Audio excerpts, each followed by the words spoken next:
Hello बच्चों, let's solve this question. If the apparent weight of the body at equator is to be zero. See, apparent weight की बात हो रही है यहाँ पे. Then the earth should rotate with angular velocity of how much. Okay, so apparent weight अगर मुझे zero करना है हमारा अर्थ के ऊपर, तो अर्थ किस स्पीड से रोटेट करनी चाहिए? So if this is earth और अर्थ यहाँ पे रोटेट करती है, हमको पता है. सी, ये इसका एक्सिस ऑफ रोटेशन है अगर, और ये इस तरीके से रोटेट करती है इधर. सो सेंटर से अगर हम देखें तो आर इसका रेडियस है और यहाँ पे हम खड़े हैं.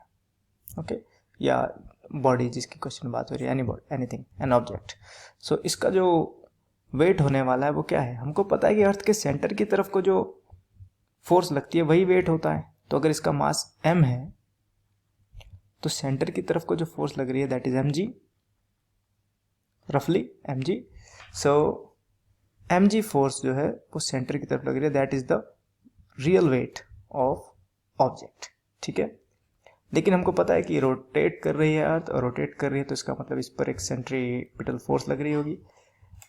और रोटेशन में न्यूटन के लॉ वर्क नहीं करते, तो हमको एक फोर्स जो है वो अप्लाई करनी पड़ती है, जो कि एक सूडो फोर्स होती है, that is centrifugal force.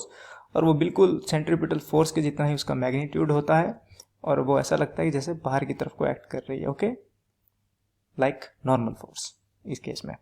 So centrifugal force को, दैट इज ऑल्सो Fc, उसको बैलेंस करवाना है बस हमें mg से, दैट्स इट. तो जो नेट फोर्स हो जाएगी इसके ऊपर, दैट विल बी जीरो. ऐसा लगेगा इसके पास कोई वेट नहीं है. सो सेंट्रीफ्यूगल फोर्स को इसने बैलेंस करना है. ओके, हम इसको रोटेटिंग फ्रेम में नहीं सॉल्व कर रहे हैं, हम इसको रियल रेस्ट फ्रेम से बाहर से देख रहे हैं इसको, इस क्वेश्चन के सोल्यूशन को. ठीक है, सो Fc की वैल्यू हो जाएगी वही जो सेंट्रीपिटल फोर्स की होती थी, that is mg is equals to mv square upon r, या फिर m ओमेगा स्क्वायर, क्योंकि ये एंगुलर वेलोसिटी पूछ रहा है तो एंगुलर का फॉर्म लिखेंगे हम इसमें, m omega square times r. So r is the radius of the earth. Okay, so this r is the radius of earth. तो दैट इज क्लियर. m से हम m लूज कर जाएंगे और ओमेगा की वैल्यू हो जाएगी g divided by r square root. So this is the answer. Omega is square root of g upon r. Okay, so option A जो है वो सही ऑप्शन है. ओमेगा है, ओमेगा की यूनिट है रेडियन पर second.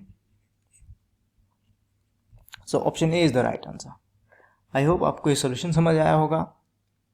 Thank you, all the best.